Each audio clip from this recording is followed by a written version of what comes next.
سکتی ہوں۔ یہ تعلیمی مقاصد کے لیے ایک خلاصہ ہے، کتاب کا لفظ بلفظ ترجمہ نہیں۔ چونکہ یہ اے آئی سے تیار کردہ آڈیو ہے، آپ کو چھوٹی گرامر یا تلفظ کی غلطیاں نظر آ سکتی ہیں، اور بعض اوقات جنس تقریر کا مسئلہ بھی ہو سکتا ہے، یعنی مذکر الفاظ مؤنث شکل میں پڑھے جا سکتے ہیں۔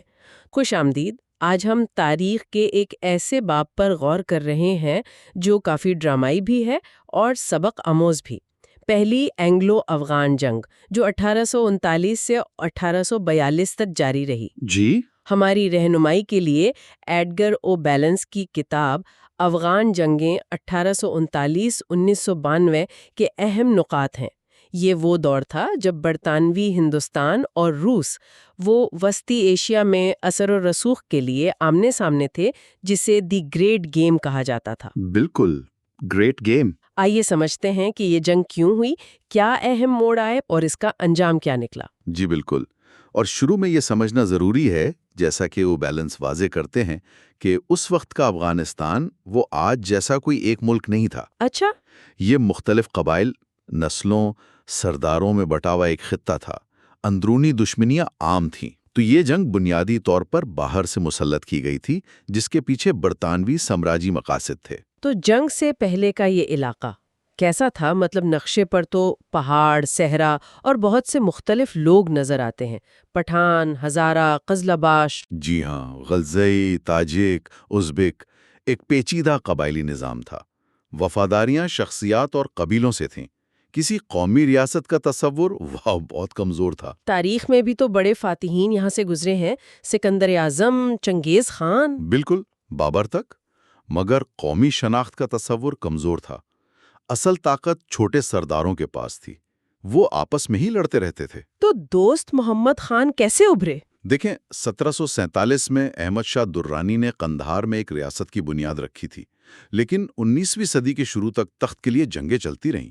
آخرکار 1826 میں دوست محمد خان، جو بارکزئی قبیلے سے تھے، وہ کابل میں سب سے طاقتور حکمران بن کر ابھرے۔ اور اس زمانے کی لڑائیاں وہ کیسی ہوتی تھیں؟ آج جیسی تو نہیں ہوں گی نا، ظاہر ہے۔ نہیں، بالکل نہیں۔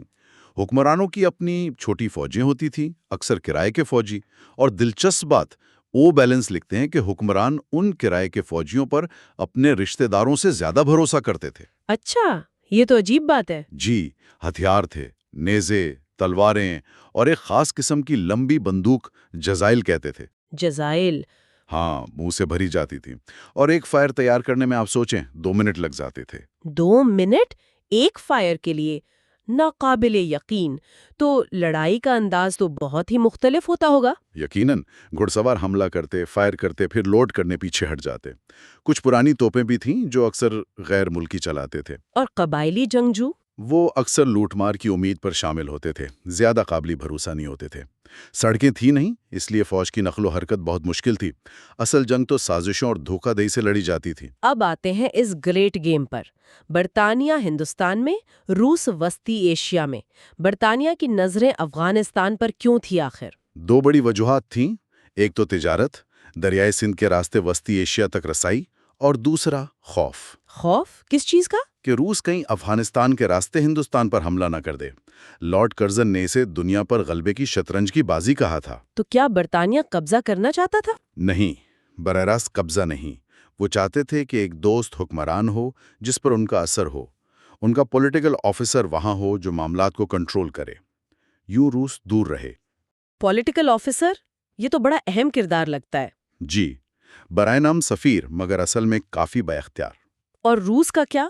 کیا وہ واقعی ہندوستان پر حملہ کرنا چاہتا تھا؟ شاید نہیں۔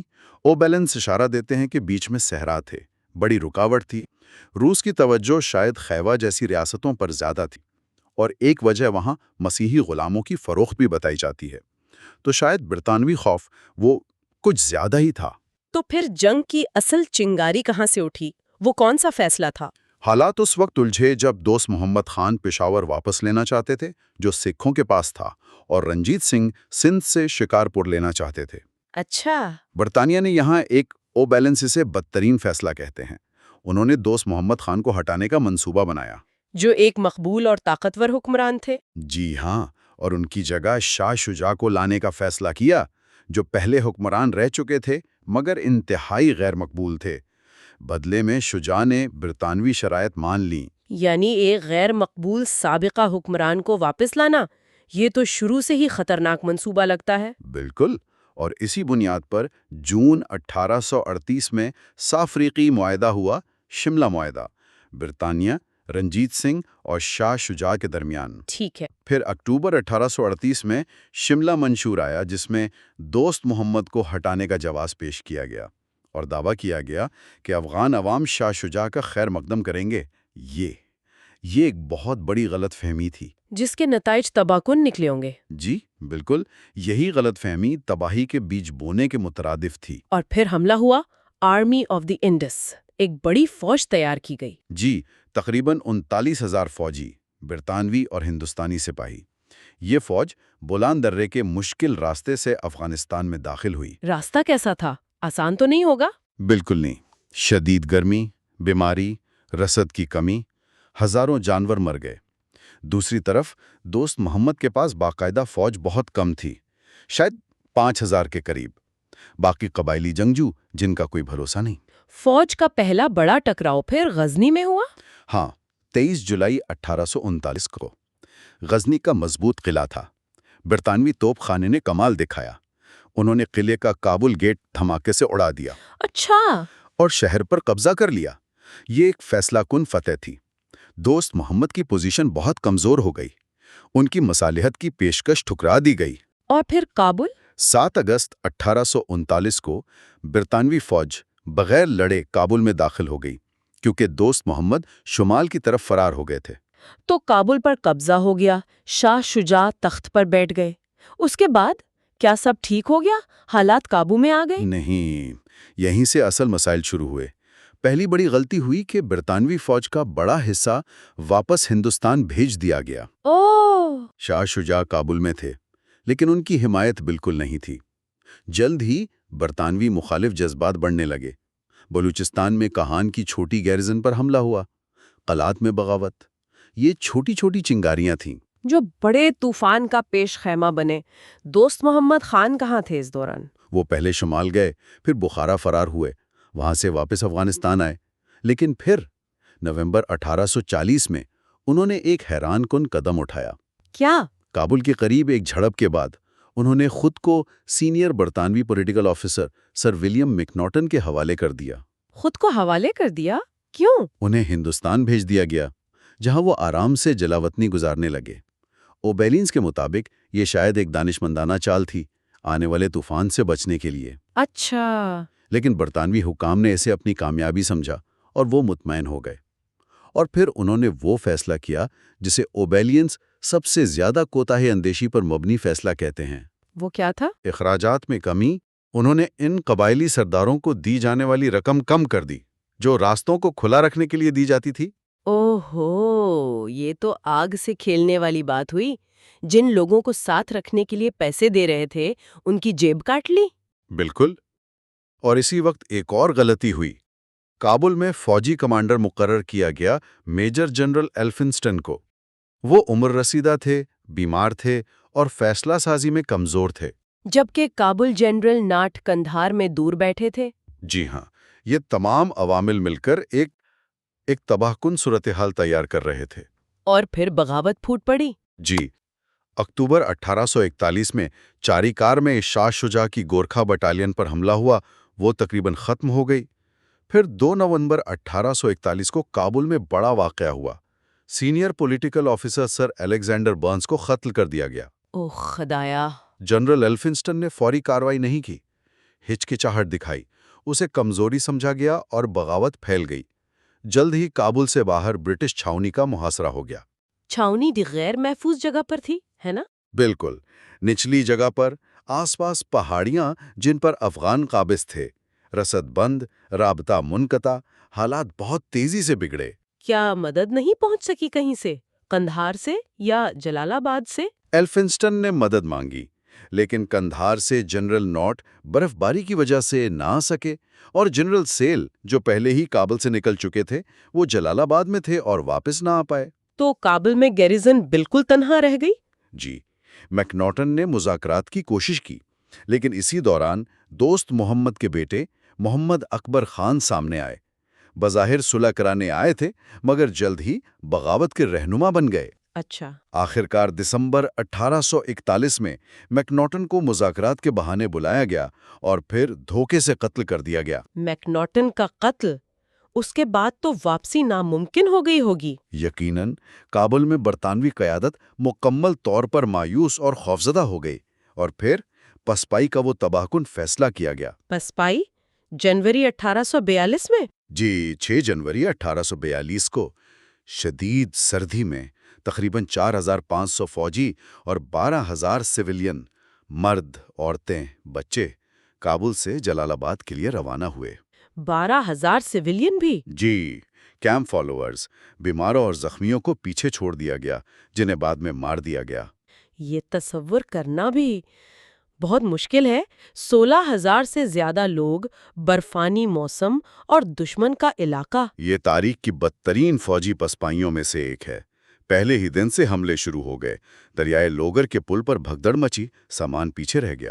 اور وہ جزائلچی؟ ہاں، جزائلچی سواروں کے مسلسل حملے، تنگئی تاریکی جیسے تنگ دروں میں ہزاروں لوگ مارے گئے۔ لیڈی سیل کا بھی ذکر آتا ہے۔ جی، انہوں نے اور دوسری خواتین نے ناقابل یقین ہمت دکھائی۔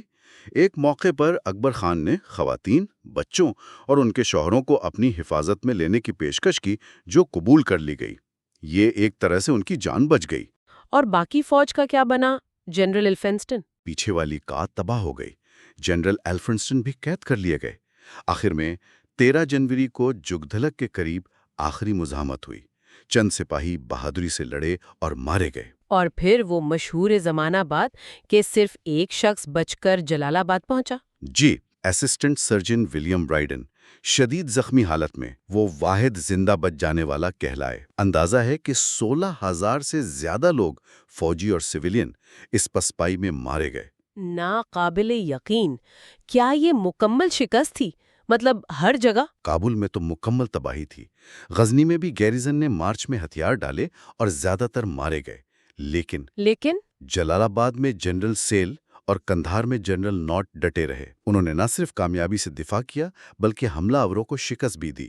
ان کی قیادت میں ایلفنسٹن کی ناکامی کو اور بھی واضح کر دیا۔ اور شاہ شجاع، ان کا کیا ہوا؟ اپریل 1842 میں کابل میں انہیں بھی قتل کر دیا گیا، جس سے برٹش پالیسی کی ناکامی بالکل واضح ہو گئی۔ کابل کی تباہی کی خبر جب ہندوستان اور لندن پہنچی ہوگی تو کیا رد عمل ہوا ہوگا؟ کہرام مچ گیا۔ فروری 1842 میں نئے گورنر جنرل لارڈ ایلن برو ہندوستان پہنچے۔ شروع میں تو وہ مکمل انخلا چاہتے تھے، لیکن پھر برطانوی ساخت بچانے کا دباؤ بہت زیادہ تھا۔ جنرل جارج پولاک کو نئی فوج کا سربراہ بنایا گیا۔ پولاک نے پہلے خیبر درہ کھولنے کے لیے ایک نئی حکمت عملی اپنائی، پہاڑیوں پر پہرا لگانا، یعنی درے کے اطراف کی اونچائیوں پر پہلے قبضہ کرنا۔ کیا یہ کامیاب ہوئی؟ جی ہاں، یہ کامیاب رہی اور وہ اپریل میں جلال آباد پہنچ گئے۔ سیل اور پولاک کی فتوحات نے فوج کا حوصلہ بڑھایا۔ مگر ایلن برو تو انخلا چاہتے تھے۔ وہ اب بھی ہچکچا رہے تھے، کبھی واپسی کا حکم دیتے، کبھی بدلے کا۔ لیکن پولاک اور ناٹ اور لندن میں بیٹھے بااثر لوگ وہ بدلہ لینے پر مصر تھے۔ آخرکار ایلن برو نے اجازت دے دی۔ بدلے کی؟ یعنی آرمی آف ریٹریبیوشن؟ جی، ناٹ قندھار سے نکلے، غزنی فتح کیا اور انتقاماً قلعے کو تباہ کر دیا۔ پولاک جلال آباد سے آگے بڑھے، جگدلک اور تیزین میں اکبر خان کو شکست دی۔ وہ اسی راستے سے گزر رہے ہوں گے جہاں تباہی ہوئی تھی۔ اور بیلنس لکھتے ہیں کہ فوجیں اسی راستے پر پھٹی ہڈیوں اور ڈھانچوں کو روندتے ہوئے مارچ کر رہی تھیں۔ اور پھر وہ دوبارہ کابل پہنچے۔ جی، ستمبر 1842 میں پولاک اور ناٹ کی فوجیں کابل میں داخل ہوئیں۔ اس کے بعد شدید انتقامی کارروائیاں ہوئیں۔ انتقام کس طرح کا؟ کابل کا مشہور بازار جہاں میکناٹن کی لاش لٹکائی گئی تھی، اسے بارود سے اڑا دیا گیا۔ سینکڑوں افغان مارے گئے یا پھانسی دیے گئے۔ چاریکار کا بدلہ لیا گیا۔ اور وہ قیدی، لیڈی سیل وغیرہ؟ جی، بامیان سے تمام 82 برطانوی یرغمالیوں کو بے حفاظت بازیاب کرا لیا گیا۔ تو انتقام لینے کے بعد کیا ہوا؟ کیا وہ وہیں رہے؟ نہیں، اکتوبر 1842 میں برطانوی فوجیں واپس ہندوستان چلی گئیں، پیچھے ایک تباہ حال افراتفری کا شکار ملک چھوڑ کر۔ جنگ ختم ہوئی۔ اور اس جنگ کا حاصل؟ اتنا خرچہ، اتنی جانیں؟ بہت بھاری قیمت چکائی۔ تقریباً 20 ملین پاؤنڈ خرچ ہوئے، 15,000 سے زیادہ فوجی ہلاک ہوئے، 50,000 سے زیادہ اونٹ ضائع ہوئے۔ اور ستم ظریفی یہ کہ دوست محمد خان کہ ایک مہنگی خونی جنگ لڑی گئی، ہزاروں جانیں گئیں، اور آخر میں صورتحال کم و بیش وہیں پہنچ گئی جہاں سے شروع ہوئی تھی۔ بالکل، بنیادی سیاسی مقصد دوست محمد کو ہٹانا وہ عارضی طور پر حاصل ہوا مگر پائیدار نہ رہا، تجارتی مقاصد بھی حاصل نہیں ہوئے۔ الٹا نقصان ہوا۔ ہاں، اس جنگ نے روس کے شکوک و شبہات کو بڑھاوا دیا اور گریٹ گیم کو مزید تیز کر دیا۔ سب سے بڑا سبق شاید قیادت کا ہے۔ صحیح، نااہل قیادت جیسے ایلفنسٹن تباہی لائی، جبکہ قابل قیادت جیسے نارتھ سیل، پولاک، انہوں نے مشکل حالات میں بھی کامیابی حاصل کی۔ اور یقیناً قبائلی وفاداریوں کو خریدنے کی کوشش اور پھر ان ادائیگیوں کو روکنے کا فیصلہ، وہ تباہ کن ثابت ہوا۔ تو اس سارے تجزیے سے ہم کیا اہم سبق سیکھ سکتے ہیں؟ میرے خیال میں سب سے بڑا سبق تو شاید یہی ہے کہ بیرونی طاقتیں جب مقامی حالات کو سمجھے بغیر مداخلت کرتی ہیں تو اس کے خطرات کتنے زیادہ ہوتے ہیں۔ بالکل، اور یہ کہ فوجی طاقت شاید سیاسی مسائل کا مستقل حل نہیں ہوتی۔ صحیح۔ بالکل درست۔ اور ایک آخری نقطہ جو اوبھے لینز کی کتاب کے وسیع تناظر کی طرف اشارہ کرتا ہے۔ جی؟ دیکھیں، اس پہلی جنگ میں ہمیں ایک پیٹرن نظر آتا ہے: بیرونی حملہ، اندرونی خلفشار، اور پھر بیرونی طاقت کی شکست یا واپسی۔ کیا یہ تاریخی چکر، یہ سائیکل افغانستان کی بعد کی تاریخ میں بھی، مثلاً سوویت یونین کے خلاف جنگ اور اس کے بعد کے واقعات میں کسی نہ کسی شکل میں دہرایا نہیں جاتا رہا؟ یہ واقعی ایک سوچنے کی بات ہے، ایک ایسا سوال جو ہمیں غور کرنے پر مجبور کرتا ہے۔ آج ہم تاریخ کے دو اہم لیکن اکثر الجھے ہوئے ابواب کا جائزہ لے رہی ہیں، دوسری اور تیسری اینگلو افغان جنگیں۔ ہمارے پاس ایڈگر او بیلن کی کتاب افغان وارز 1839 سے 1992 سے کچھ اقتباسات ہیں جو ان جنگوں کے اہم واقعات، فوجی حکمت عملیوں اور دیرپا نتائج پر روشنی ڈالتے ہیں۔ جی ہاں، اور ہمارا مقصد صرف واقعات کو دہرانا نہیں ہے، بلکہ اس ذریعے کی روشنی میں یہ سمجھنا ہے کہ طاقت کا توازن کیسے بدلا، نئی فوجی ٹیکنالوجی نے کیا فرق ڈالا، اور ان تنازعات نے یوں سمجھے افغانستان اور برطانوی سلطنت دونوں کے لیے کیا معنی رکھے۔ بالکل، تو آئیے شروع کرتے ہیں دوسری اینگلو افغان جنگ سے، جو 1878 سے 1881 تک چلی۔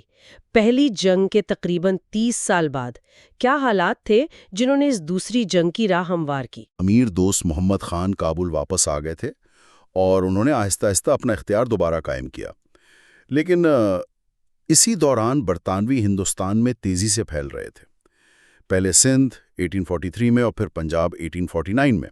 تو جب پنجاب پر قبضہ ہوا، برطانوی سرحد براہ راست افغان علاقے سے آ ملی۔ یہ ایک نئی اور غیر یقینی صورتحال تھی۔ اور اسی دوران وسطی ایشیا میں روس بھی پیش قدمی کر رہا تھا، جسے گریٹ گیم کہا جاتا ہے۔ وہ برطانیہ اور روس کے درمیان اثر و رسوخ کی کشمکش۔ جی ہاں، وہ کشمکش تو تیز ہو رہی تھی۔ روس نے تاشقند، بخارا، سمرقند اور آخرکار خیوا پر قبضہ کر لیا، جس سے وہ افغانستان کے بہت قریب آ گیا۔ دوست محمد کے بیٹے اور جانشین امیر شیر علی خان، جو 1863 میں امیر بنے، انہوں نے ایک جدید فوج بنانے کی کوشش کی۔ وردیاں متعارف کروائیں، تقریباً 50,000 سپاہی بھرتی کیے اور کابل کے قریب شیرپور میں ایک بڑی چھاؤنی بھی بنائی۔ اوبیلن کے مطابق انگریز اس پیش رفت سے کافی محتاط تھے۔ تو کشتیگی کیسے بڑھی پھر؟ کیا شیر علی روس کی طرف مائل ہو رہے تھے یا کیا وجہ بنی؟ شیر علی اصل میں ایک مشکل پوزیشن میں تھے۔ وہ دونوں طاقتوں سے یوں کہہ لیں محتاط تھے۔ اصل مسئلہ تب شروع ہوا جب ہندوستان کے وائس رائے، پہلے لارڈ نارتھ بروک اور پھر لارڈ لیٹن، انہوں نے کابل میں ایک مستقل برطانوی سفارتی مشن بھیجنے پر اصرار کیا۔ شیر علی نے انکار کر دیا، شاید روسی دباؤ کی وجہ سے یا شاید اپنی خود مختاری برقرار رکھنے کی خواہش کی وجہ سے۔ پھر معاملہ اس وقت بگڑا جب جولائی 1878 میں ایک بن بلایا روسی مشن کابل پہنچ گیا۔ اوہ، اور لارڈ لیٹن نے اسے کیسے دیکھا؟ ظاہر ہے اچھا تو نہیں لگا ہوگا۔ بالکل نہیں، لیٹن نے اسے براہ راست چیلنج سمجھا۔ انہوں نے فوراً مطالبہ کیا کہ شیر علی اسی طرح کا برطانوی مشن قبول کریں۔ شیر علی نے ٹال مٹول سے کام لیا اور آخرکار انکار کر دیا۔ جب لٹن نے پھر بھی مشن بھیجا تو اسے نومبر 1878 میں خیبر پاس کے قریب علی مسجد پر روک دیا گیا، اور بس یہی دوسری جنگ کا باقاعدہ آغاز بن گیا۔ اچھا، تو اس جنگ میں پچھلی جنگ کے مقابلے میں فوجی ٹیکنالوجی کتنی مختلف تھی؟ کیا کوئی بڑا فرق تھا؟ ہاں، دو بڑی تبدیلیاں تھیں۔ ایک تو ٹیلی گراف، اس نے لندن کو ہندوستان اور فیلڈ کمانڈروں سے تقریباً فوری رابطے میں رکھا، جس سے مقامی کمانڈروں کی خود مختاری کم ہوئی اور لندن کا کنٹرول بڑھ گیا۔ اچھا۔ اور دوسرا، اور شاید سب سے اہم، ہتھیار۔ برطانوی اور ہندوستانی فوجیوں کے پاس اب بریچ لوڈنگ رائفلیں تھیں، مارٹینی ہنری اور سنائڈر۔ یہ افغانوں کی پرانی جیزیلوں اور مزل لوڈر رائفلوں کے مقابلے میں بہت تیزی سے فائر کرتی تھیں اور زیادہ دور تک مار کرتی تھیں، تو اس نے ظاہر ہے میدان جنگ میں توازن بدل دیا۔ صحیح۔ تو جنگ کیسے آگے بڑھی؟ برطانیہ نے 3 طرف سے حملہ کیا ہے نا؟ جی ہاں، قندھار، کرم وادی اور خیبر پاس سے۔ ابتدائی طور پر انگریزوں کو کامیابی ملی۔ جنرل رابرٹس نے پیواڑ کوتل میں ایک مشکل رات کی لڑائی جیتی، علی مسجد پر بھی قبضہ ہو گیا۔ اسی دوران فروری 1879 میں امیر شیر علی کا انتقال ہو گیا اور ان کے بیٹے یعقوب خان امیر بنے۔ اور پھر فوراً ہی مئی 1879 میں گنڈمک کا معاہدہ ہو گیا؟ بالکل، اسی معاہدے کے تحت یعقوب خان نے امداد کے بدلے اپنی خارجہ پالیسی پر برطانوی کنٹرول قبول کر لیا، اور سب سے اہم بات، کابل میں ایک برطانوی ریزیڈنٹ یعنی ایک سیاسی نمائندہ، اس کی تعیناتی پر رضامندی ظاہر کی۔ یہ بظاہر برطانیہ کی ایک بڑی کامیابی تھی۔ انہیں خیبر، کرم اور کوئٹہ کے علاقوں پر بھی کنٹرول مل گیا۔ لیکن یہ کامیابی تو بہت مختصر مدت کی ثابت ہوئی۔ افسوسناک حد تک مختصر۔ صرف چند مہینے بعد سپٹمبر 1879 میں کابل میں تنخواہ کے تنازع پر افغان فوجیوں نے بغاوت کر دی اور برطانوی ریزیڈنٹ سر لوئس کیوگناری اور ان کے پورے عملے کو قتل کر دیا۔ یہ واقعہ ظاہر ہے پہلی جنگ کی یاد دلانے والا تھا، اور اس نے جنگ کا رخ ہی بدل دیا۔ او خدایا، لارڈ لٹن کا رد عمل یقیناً بہت سخت ہوگا پھر۔ فوراً اور شدید۔ جنرل رابرٹس کو ایک بڑی فوج کے ساتھ کابل بھیجا گیا۔ انہوں نے اکتوبر میں چراسیا میں افغان فوج کو شکست دی اور کابل پر قبضہ کر لیا۔ اوبیلن بتاتے ہیں کہ وہاں سخت انتقامی کارروائیاں کی گئیں، بہت سے لوگوں کو پھانسی دی گئی۔ یعقوب خان نے دستبرداری اختیار کی اور انہیں ہندوستان بھیج دیا گیا۔ ان اقدامات نے افغان عوام میں ظاہر ہے شدید غم و غصہ پیدا کیا۔ اور پھر رابرٹس خود کابل میں محصور ہو گئے تھے۔ یہ کیسے ہوا؟ جی ہاں، دسمبر 1879 میں محمد جان خان کی قیادت میں ہزاروں افغان جنگجوؤں نے کابل کے قریب شیرپور چھاونی کا محاصرہ کر لیا۔ ایک وقت پر تو 1841 جیسی صورتحال پیدا ہونے کا خطرہ تھا، لیکن اس بار برطانوی قیادت بہتر تھی، اور جیسا میں نے کہا، ان کے پاس بریچ لوڈنگ رائفلیں تھیں۔ افغان حملہ پسپا کر دیا گیا اور جلد ہی آمدادی فوج بھی پہنچ گئی۔ لیکن جنگ ابھی ختم نہیں ہوئی تھی۔ میوند کی جنگ کا ذکر بہت اہم لگتا ہے۔ میوند جو جولائی 1880 میں ہوئی، وہ برطانوی فوج کے لیے ایک بڑی تباہی تھی۔ قندھار کے قریب ایوب خان، جو شیر علی کے ایک اور بیٹے تھے، انہوں نے ایک برطانوی بریگیڈ کو مکمل شکست دی۔ 1000 سے زیادہ برطانوی اور ہندوستانی فوجی مارے گئے، جو وکٹورین دور میں ایک بہت بڑا دھکا تھا۔ اس نے برطانیہ میں جنگ کے خلاف رائے عامہ کو بھی بہت متاثر کیا۔ اوہ، اور اسی شکست کے بعد پھر رابرٹس کا وہ مشہور کابل سے قندھار مارچ ہوا؟ جی ہاں، بالکل۔ ایوب خان نے میوند کی فتح کے بعد قندھار کا محاصرہ کر لیا تھا، تو رابرٹس نے کابل سے تقریباً 10,000 فوجیوں کے ساتھ صرف 20 دنوں میں 313 میل کا فاصلہ طے کر کے قندھار پہنچے اور 1 سپٹمبر 1880 کو ایوب خان کو شکست دی۔ یہ واقعی ایک متاثر کن فوجی کارنامہ تھا۔ حالانکہ اوبیلن یہ بھی نشاندہی کرتے ہیں کہ وہ فصل کٹائی کا وقت تھا، تو شاید اس وجہ سے قبائلی مزاحمت کم تھی۔ تو جنگ کا اختتام کیسے ہوا؟ کیا برطانیہ اپنے مقاصد حاصل کرنے میں کامیاب رہا آخرکار؟ نہیں، پوری طرح نہیں۔ برطانیہ میں حکومت بدل چکی تھی اور نئے وائسرائے لارڈ رپن جو تھے وہ انخلا چاہتے تھے۔ جنگ بہت مہنگی بھی ثابت ہوئی تھی۔ تخمینہ تھا 5 ملین پاؤنڈ، لیکن خرچ 17 ملین سے زیادہ ہو گیا۔ عبد الرحمن خان، جو دوست محمد کے پوتے تھے، انہیں نیا امیر تسلیم کیا گیا اور برطانوی فوجیں 1881 میں واپس چلی گئیں۔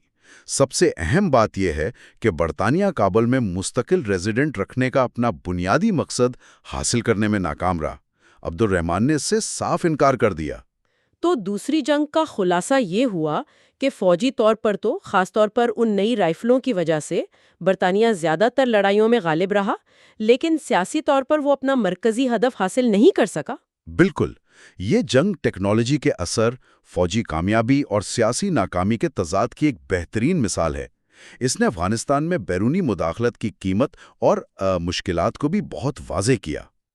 اب آتے ہیں تیسری اینگلو افغان جنگ کی طرف، جو 1919 میں ہوئی۔ یہ تو بہت ہی مختصر تھی، صرف چند مہینے۔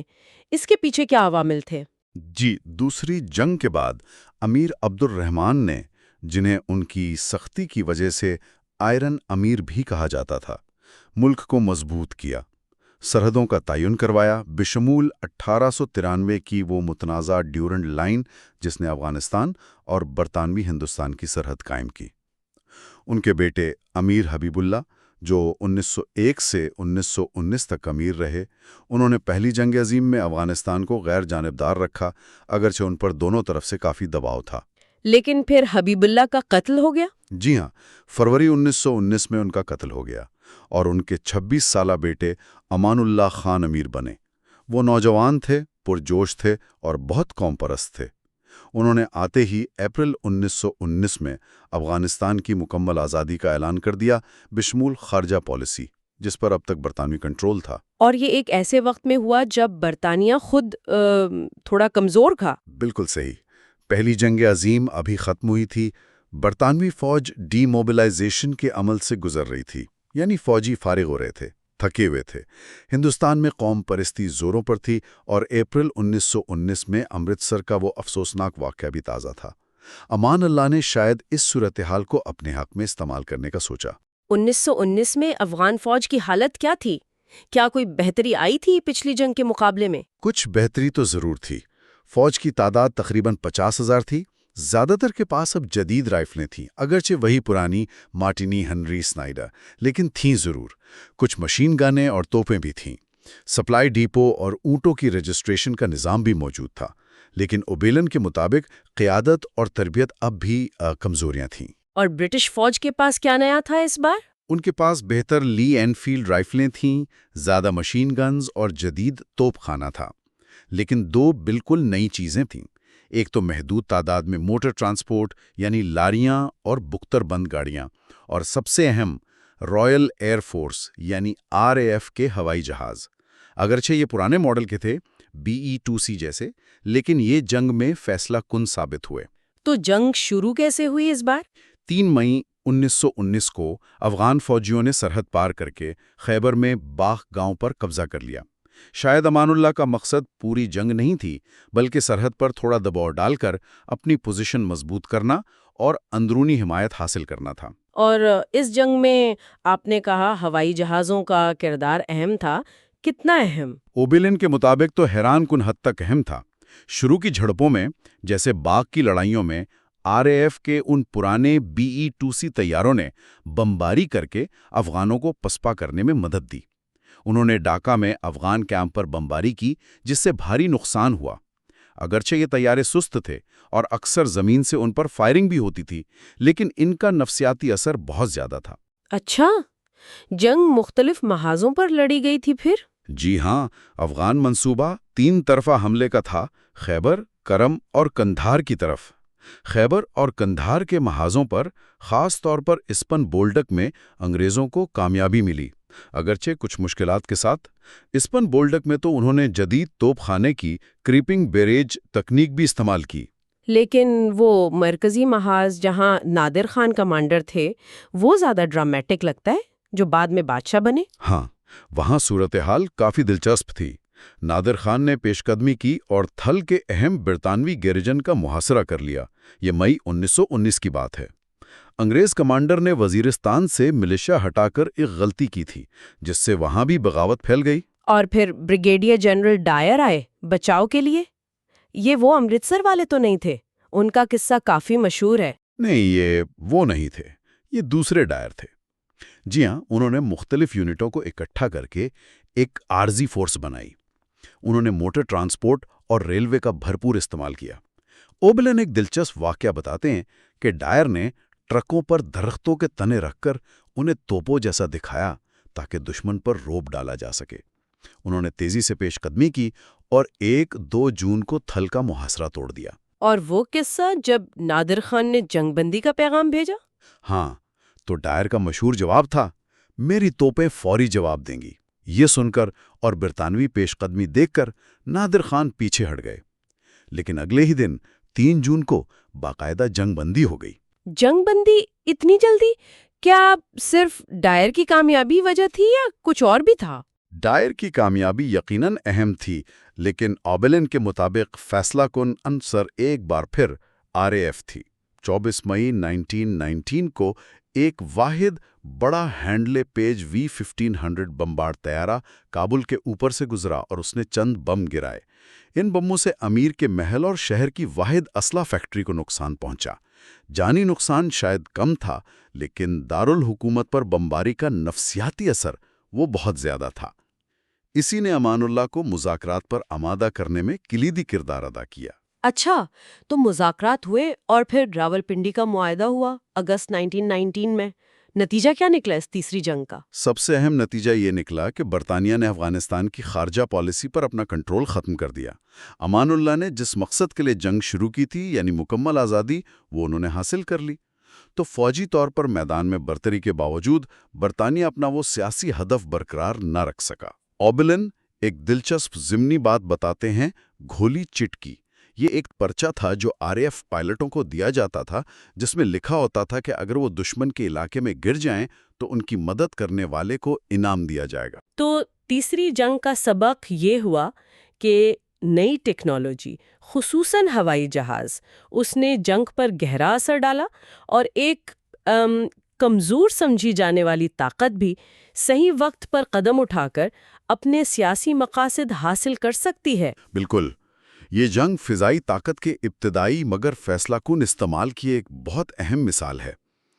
اس نے یہ بھی دکھایا کہ پہلی جنگ عظیم کے بعد دنیا بدل چکی تھی، اور قوم پرستی کی جو لہریں تھیں وہ پرانی سلطنتوں کے کنٹرول کو چیلنج کر رہی تھیں۔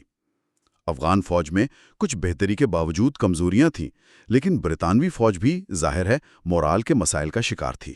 تو آج کی اس گفتگو میں ہم نے دوسری اینگلو افغان جنگ کی پیچیدگیوں کو دیکھا، ٹیکنالوجی کا کردار، میونڈ جیسی شکستیں، رابرٹس جیسے ہیرو، اور آخر میں ایک نامکمل سیاسی نتیجہ۔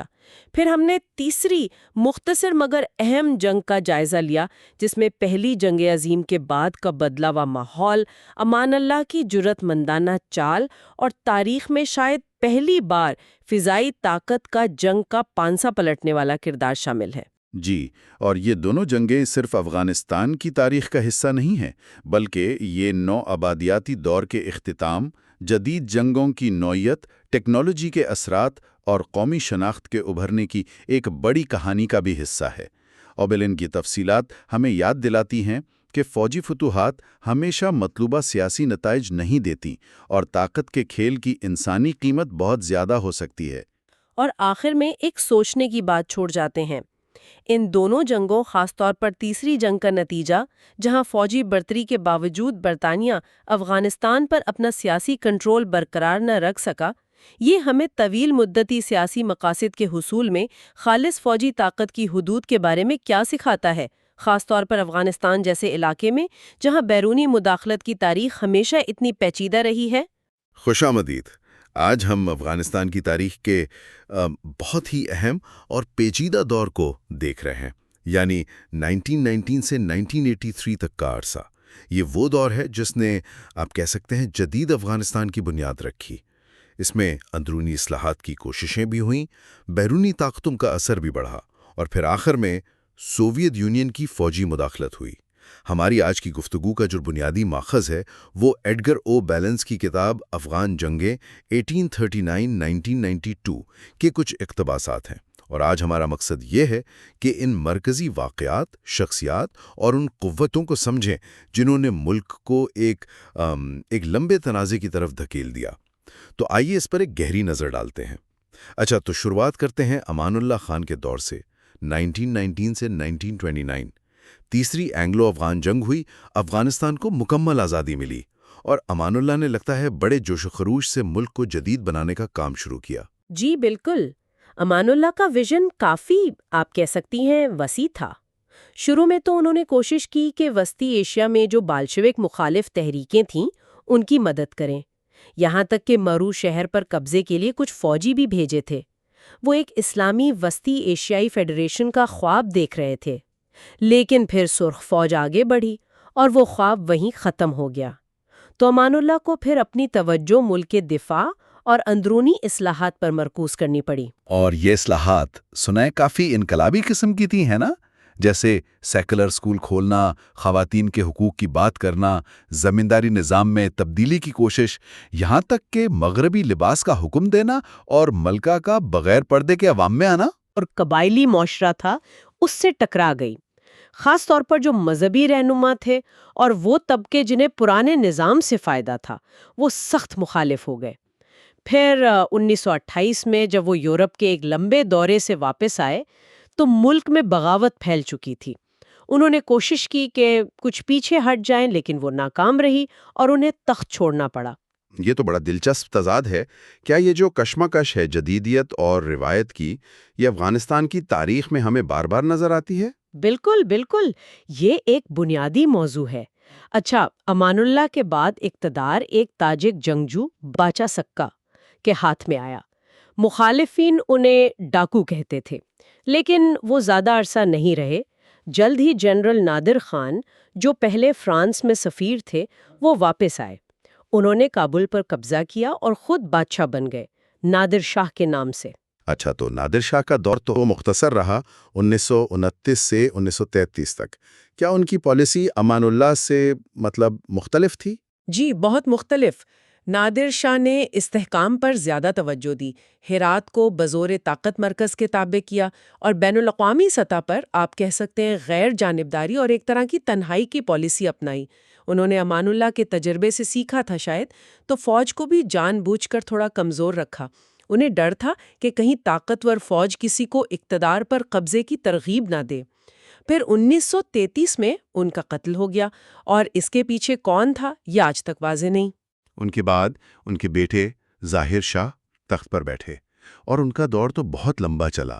ان کے ابتدائی دور میں، یعنی 1933 سے 1950 کی دہائی تک، کیا اہم پیش رفت ہوئی؟ ظاہر شاہ بہت محتاط تھے، اصلاحات بہت سست رفتاری سے کیں، فوج پر کچھ توجہ دی گئی۔ 1937 میں ایک ترک فوجی مشن آیا، اس نے فوج کی تنظیم نو کی، ایک ملٹری اکیڈمی بھی بنی اور ایک چھوٹی سی فضائیہ بھی قائم ہوئی۔ دوسری جنگ عظیم میں افغانستان غیر جانبدار رہا، جنگ کے بعد اقوام متحدہ کا رکن بن گیا۔ اور پھر آیا 1947، تقسیم ہند اور پاکستان کا قیام۔ اس کا کیا اثر پڑا افغانستان پر؟ اس سے ایک بالکل نیا تنازع کھڑا ہو گیا۔ افغانستان نے پاکستان کو اور جو ڈیورنڈ لائن تھی اسے تسلیم کرنے سے انکار کر دیا، اور انہوں نے پشتون علاقوں پر اپنا دعویٰ کر دیا، جسے پشتونستان کا مسئلہ کہا جاتا ہے۔ یہ مسئلہ پھر دہائیوں تک دونوں ملکوں کے تعلقات میں کشیدگی کا باعث بنا رہا۔ اچھا، اسی دوران تو سرجنگ بھی زوروں پر تھی۔ افغانستان اس عالمی کشمکش سے کیسے متاثر ہوا؟ دیکھیں، افغانستان کی جو جغرافیائی حیثیت ہے وہ بہت اہم ہے۔ امریکہ نے مغرب نواز ریاستوں کا ایک دفاعی اتحاد بنایا، بغداد پیکٹ۔ وہ چاہتے تھے کہ افغانستان بھی اس میں شامل ہو۔ امریکہ نے کافی امداد بھی دی، سڑکیں بنوائیں، ڈیم، ایئرپورٹ وغیرہ۔ لیکن ظاہر شاہ نے امداد تو لے لی، مگر وہ غیر جانبدار ہی رہے۔ لیکن جب پاکستان بغداد معاہدے میں شامل ہو گیا تو افغانستان کا کیا رد عمل تھا؟ اس پر کابل میں تشویش ضرور بڑھی۔ 1955 میں ایک لویا جرگہ بلایا گیا۔ یہ ان کی روایتی قبائلی اسمبلی ہوتی ہے۔ اس جرگے نے فیصلہ کیا کہ افغانستان غیر جانبدار ہی رہے گا، لیکن توازن قائم کرنے کے لیے سوویت یونین سے بھی مدد لی جائے گی۔ اس وقت وزیر اعظم داؤد خان تھے، ظاہر شاہ کے کزن۔ انہوں نے پھر سوویت یونین سے رابطے بڑھائے اور وہ پشتونستان والا مسئلہ بھی دوبارہ اٹھایا۔ تو کیا یہ وہ موڑ تھا جہاں سے سوویت اثر و رسوخ بڑھنا شروع ہوا، یعنی 1955 سے 1973 تک کا دور؟ جی بالکل۔ دسمبر 1955 میں سوویت رہنما بلگنن اور خروشچیف خود کابل آئے۔ اس کے بعد تو بڑے پیمانے پر سوویت فوجی اور اقتصادی امداد آنے لگی۔ سوویت مشیر آئے، فوج کو T-40 ٹینک ملے جو ملک کے پہلے ٹینک تھے، اور دوسرے جدید ہتھیار ملے۔ فضائیہ کو MiG طیارے ملے۔ سوویت یونین نے شمالی افغانستان میں سڑکیں بنائیں، اور وہ مشہور سالنگ ٹنل بھی جو 1964 میں مکمل ہوئی۔ اس ٹنل سے ملک کے شمال اور جنوب میں سارا سال رابطہ ممکن ہو گیا۔ اور بدلے میں افغانستان کیا دے رہا تھا؟ بدلے میں افغانستان اپنی قدرتی گیس سوویت یونین کو فراہم کر رہا تھا۔ فوجی انحصار تو بڑھ رہا تھا، کیا ساتھ ساتھ کوئی سیاسی تبدیلیاں بھی آ رہی تھیں؟ ہاں، کچھ اہم تبدیلیاں ہوئیں۔ 1964 میں آئینی بادشاہت کا اعلان ہوا، اور اس میں ایک شک یہ تھی کہ شاہی خاندان کے جو افراد ہیں وہ سیاسی عہدوں کے اہل نہیں ہوں گے۔ اور تقریباً اسی دوران 1 جنوری 1965 کو کہا جاتا ہے سوویت یونین کی شے پر افغانستان کی پہلی مارکسسٹ لیننسٹ سیاسی جماعت بنی، خفیہ طور پر peoples democratic party of Afghanistan یعنی PDPA۔ PDPA یہ وہی جماعت ہے جو بعد میں؟ جی ہاں، یہی وہ جماعت ہے جو بعد میں اقتدار میں آئی، لیکن یہ شروع سے ہی متحد نہیں تھی۔ 1 سال کے اندر ہی یہ 2 بڑے دھڑوں میں بٹ گئی۔ ایک تھا خلق یعنی عوام، اس کی قیادت نور محمد ترہکئی کر رہے تھے۔ یہ زیادہ تر پشتون تھے اور فوری انقلاب کے حامی تھے۔ دوسرا دھڑا تھا پرچم یعنی جھنڈا، اس کی قیادت ببرک کارمل کر رہے تھے۔ اس میں دوسری قومیتیں بھی تھیں اور یہ ذرا بتدریج تبدیلی چاہتے تھے، اور ان دونوں دھڑوں میں شدید نظریاتی اور ذاتی دشمنی تھی شروع سے ہی۔ اور پھر 1973 میں ایک اور بڑی تبدیلی آئی، بادشاہت کا خاتمہ۔ بالکل، 17 جولائی 1973 کو جب ظاہر شاہ اٹری گئے ہوئے تھے، ان کے کزن اور سابق وزیر اعظم سردار محمد داؤد خان نے فوج کی مدد سے ایک انقلاب برپا کیا۔ نسبتاً کم خون ریزی ہوئی، 8 ہلاکتیں رپورٹ ہوئیں، بادشاہت ختم ہوئی، ملک جمہوریہ بنا اور داؤد خان خود صدر بن گئے۔ داؤد خان تو پہلے سوویت یونین کے قریب سمجھے جاتے تھے، اب صدر بننے کے بعد ان کا رویہ کیسا تھا؟ داؤد نے کوشش کی کہ وہ غیر وابستہ رہیں۔ انہوں نے سوویت یونین سے بھی تعلقات رکھے، امداد لی، لیکن ساتھ ہی مغربی ممالک اور جو خلیجی ریاستیں تھیں ان سے بھی مدد حاصل کی۔ سوویت یونین نے PDPA پر دباؤ ڈالا کہ وہ داؤد کی حمایت کریں۔ پرچم دھڑے نے تو تعاون کیا، لیکن خلق دھڑے نے انکار کر دیا۔ اس سے PDPA کے اندر جو دراڑ تھی وہ اور گہری ہو گئی۔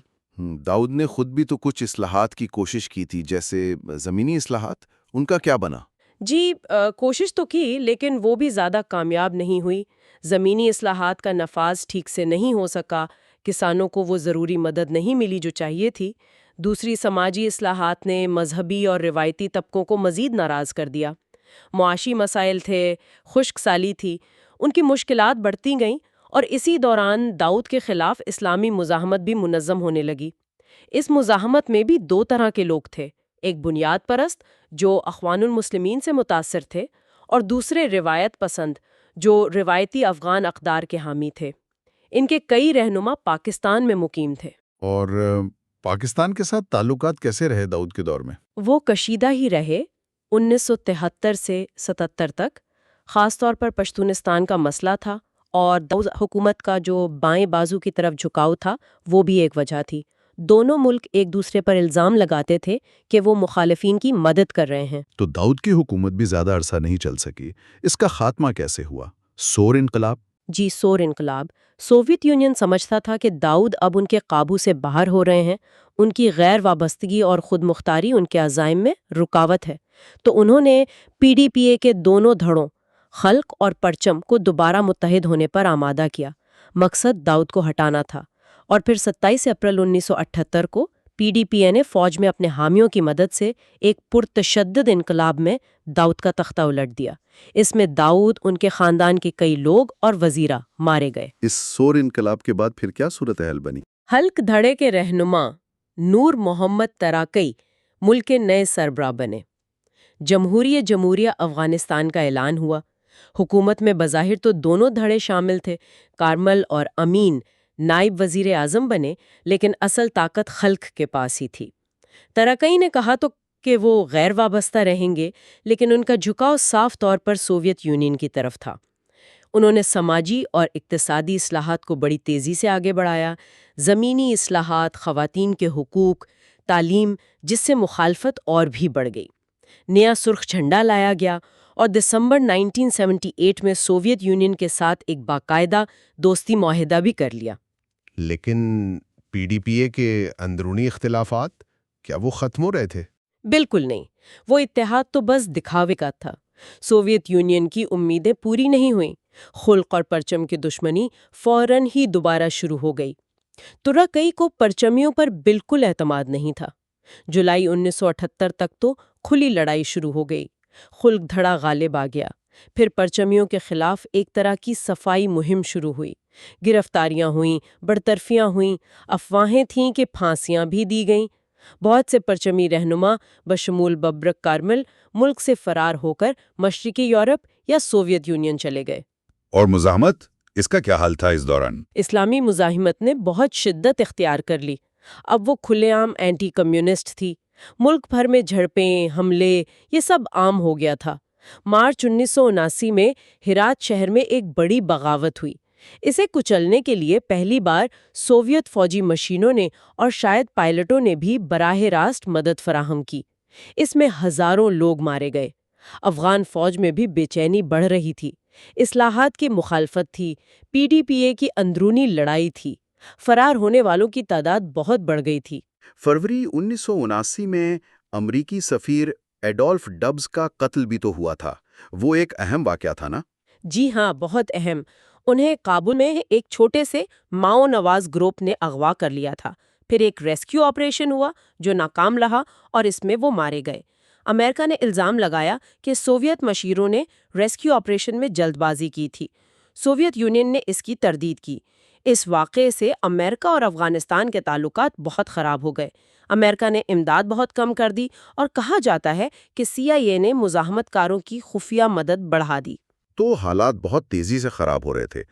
پھر سپٹمبر 1979 میں ایک اور اندرونی تبدیلی آئی، امین کا اقتدار میں آنا۔ جی، کریملن یعنی سوویت قیادت سمجھ رہی تھی کہ ترکئی حکومت حالات قابو کرنے میں ناکام ہے اور اس کا ذمہ دار وہ وزیر اعظم حفیظ اللہ آمین کی سخت پالیسیوں کو سمجھ رہے تھے۔ تو انہوں نے آمین کو ہٹانے کا منصوبہ بنایا۔ لیکن آمین، جو خود بھی بہت طاقتور اور پرعزم تھے اور ان کے ترکئی سے بھی اختلافات تھے، انہوں نے پہلے قدم اٹھا لیا۔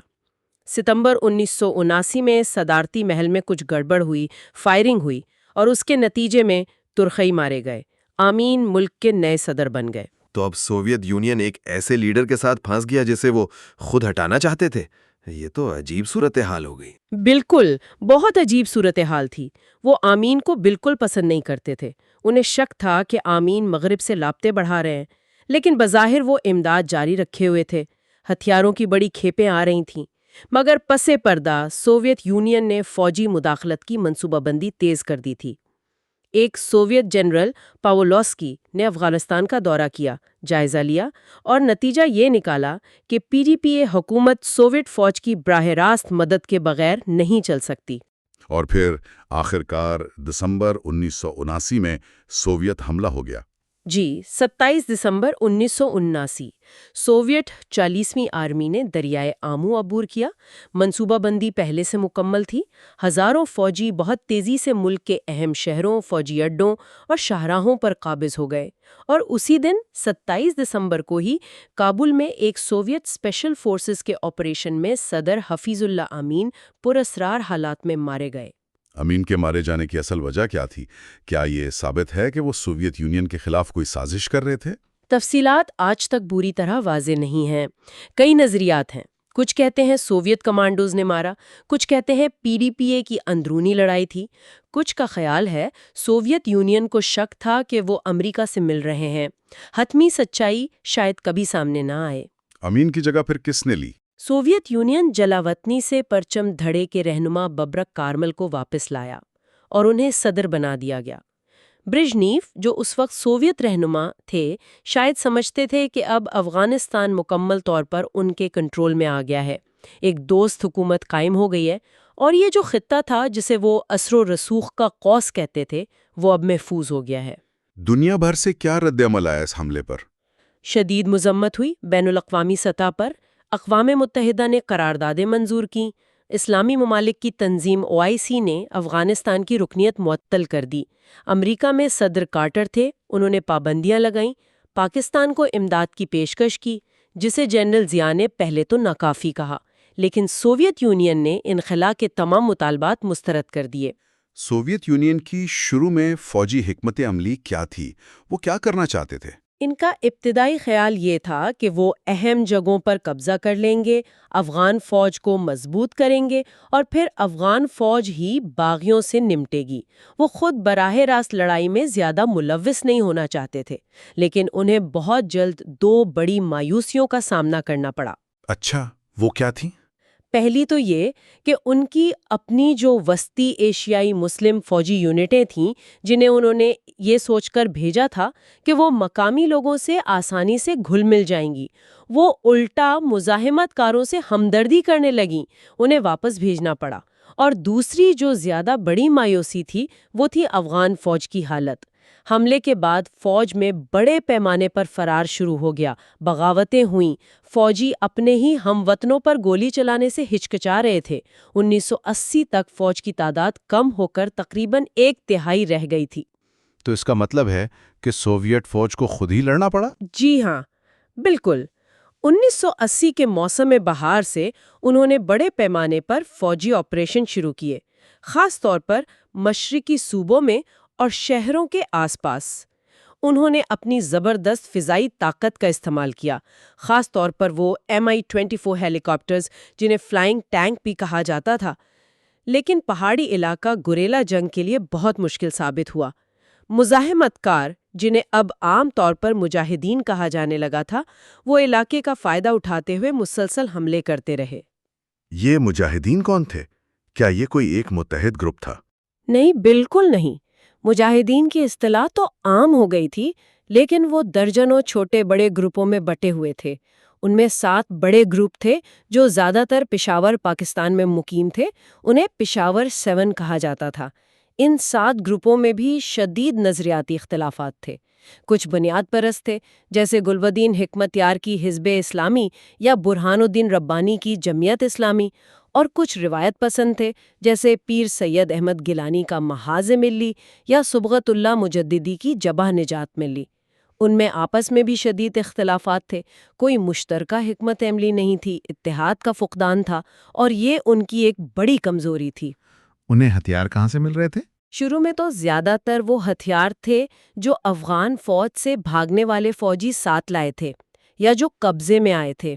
بعد میں باہر سے مدد آنا شروع ہوئی، خاص طور پر امریکہ سے۔ CIA خفیہ طور پر مصر اور دوسرے راستوں سے ہتھیار بھیج رہی تھی، سعودی عرب سے پیسہ آ رہا تھا، چین سے بھی کچھ ہتھیار آئے، لیکن یہ سپلائی بھی اکثر مجاہدین کے اندرونی جھگڑوں کی وجہ سے اور پاکستان کی ISI کے کنٹرول کی وجہ سے مسائل کا شکار رہتی تھیں۔ کہا جاتا ہے کہ ISI حکمت یار کے گروپ کو زیادہ ترجیح دیتی تھی۔ 1980 کے بعد سوویت حکمت عملی میں کیا تبدیلی آئی جب انہیں اندازہ ہوا کہ یہ لڑائی آسان نہیں ہے؟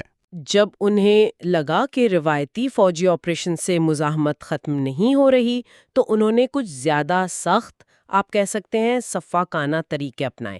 ایک طرف تو وہ جھلساؤ زمین یا بھوک کی پالیسی تھی، فصلیں جلا دینا، آبپاشی کے نظام تباہ کرنا، گاؤں بمباری کر کے خالی کروانا، تاکہ دیہی آبادی وہاں سے نکل جائے اور مزاحمت کاروں کی حمایت ختم ہو۔ دوسری طرف انہوں نے ہیلی کاپٹروں پر مبنی جو تیز رفتار حملے تھے اور اسپیشل فورسز کا استعمال، اس پر زیادہ توجہ دی۔ انہوں نے ایک افغان خفیہ ایجنسی خاد KHAD کو بھی بہت مضبوط کیا۔ یہ KGB کی طرز پر بنائی گئی تھی۔ اس کا کام تھا مجاہدین میں دراندازی کرنا، ان کے منصوبے معلوم کرنا اور ان میں پھوٹ ڈالنا۔ تو کیا ان نئی حکمت عملیوں سے کوئی بڑا فرق پڑا؟ 1983 تک صورتحال کیا تھی؟ ایک طرح کا تعطل، آپ کہہ سکتے ہیں، قائم ہو گیا تھا۔ سوویت فوج اور کابل حکومت کا شہروں اور جو مرکزی شاہراہیں تھیں ان پر دن کے وقت تو کنٹرول ہوتا تھا، لیکن دیہی علاقے اور رات کے وقت اکثر مجاہدین کا کنٹرول ہوتا تھا۔ سوویت یونین کا جانی اور مالی نقصان بہت زیادہ ہو رہا تھا۔ افغان فوج آہستہ آہستہ کچھ بحال ضرور ہوئی تھی کیونکہ فوج سے بھاگنا اب زیادہ مشکل ہو گیا تھا اور مجاہدین کا رویہ بھی پکڑے جانے والے فوجیوں کے خلاف سخت ہو گیا تھا، لیکن افغان فوج اب بھی بہت زیادہ سوویت مدد پر انحصار کرتی تھی۔ اس دوران 1982-83 میں کوئی خاص قابل ذکر واقعات ہوئے؟ جی، کچھ اہم واقعات ہوئے۔ نومبر 1982 میں سالنگ ٹنل میں ایک بہت بڑا حادثہ ہوا۔ وہاں ایک فوجی قافلے میں تصادم ہوا، آگ لگی اور ٹنل کے دہانے بند ہو گئے۔ کہا جاتا ہے کہ اس میں 1100 کے قریب سوویت اور افغان فوجی دم گھٹنے سے ہلاک ہو گئے۔ ایک اور اہم بات پنجشیر وادی کی تھی۔ وہاں ایک مشہور کمانڈر تھے، احمد شاہ مسعود۔ انہوں نے اپنی پوزیشن کافی مضبوط کر لی تھی۔ 1983 میں انہوں نے سوویت فوج کے ساتھ ایک عارضی جنگ بندی کا معاہدہ بھی کر لیا۔ اس سے انہیں اپنے آپ کو مزید منظم کرنے کا موقع ملا۔ اور پناہ گزینوں کا مسئلہ، وہ کتنا سنگین تھا؟ وہ ایک بہت بڑا انسانی المیہ بن چکا تھا۔ سوویت حملے کے بعد لاکھوں کی تعداد میں افغانوں نے ملک چھوڑا۔ 1983 تک صرف پاکستان میں ہی اندازاً 20 لاکھ سے زیادہ رجسٹرڈ پناہ گزین تھے۔ ایران میں بھی لاکھوں کی تعداد میں تھے۔ کیا سفارتی سطح پر بھی کوئی کوششیں ہو رہی تھیں اس مسئلے کے حل کے لیے؟ جی، اقوام متحدہ کی نگرانی میں جنیوا میں مذاکرات شروع ہوئے تھے۔ پاکستان اور کابل حکومت کے درمیان بالواسطہ بات چیت تھی، لیکن 1983 کے آخر تک کوئی خاص پیش رفت نہیں ہوئی تھی۔ سوویت یونین، خاص طور پر جب برژنیف کے بعد یوری اندروپوو آئے تو انہوں نے مذاکرات پر آمادگی کا اشارہ تو دیا، لیکن اخلاء کے لیے کوئی ٹھوس قدم نہیں اٹھایا گیا۔ تو خلاصہ یہ ہے کہ 1919 سے 1983 تک کا یہ جو پورا دور ہے، یہ افغانستان کے لیے ایک شدید اندرونی کشمکش، بیرونی طاقتوں کی مداخلت اور ناکام اصلاحات کا دور رہا۔ امان اللہ کی جدیدیت لانے کی کوششوں سے لے کر پی ڈی پی اے کے سوشلسٹ تجربے تک، ہر کوشش معاشرے کی جو گہری تقسیم تھی اور جو بیرونی طاقتوں کے اپنے مفادات تھے ان سے ٹکراتی رہی۔ سوویت حملہ اس لمبے عمل کا ایک آپ کہہ سکتے تباہ کن نقطہ عروج تھا، جس نے ملک کو ایک ایسے لمبے تنازع میں دھکیل دیا جو پھر اگلی کئی دہائیوں تک چلتا رہا۔ اور آخر میں ایک سوال جو یہ سب کچھ سن کر ذہن میں آتا ہے، جو ان ذرائع کو پڑھ کر ابھرتا ہے، اس تمام تاریخ کو دیکھتے ہوئے افغانستان کی جو اندرونی تقسیم تھی، جو بیرونی مداخلت تھی، کیا اس ملک کے لیے کوئی ایسا راستہ ممکن بھی تھا جو اندرونی اتحاد کا ہو اور بیرونی مداخلت سے پاک ہو؟ یا کیا ملک کی جو جغرافیائی حیثیت ہے، اس کی نسلی اور قبائلی تقسیم ہے اور جو بڑی طاقتوں کا کھیل ہے، کیا اس نے شروع سے ہی اسے ایک بہت مشکل راہ پر ڈال دیا تھا؟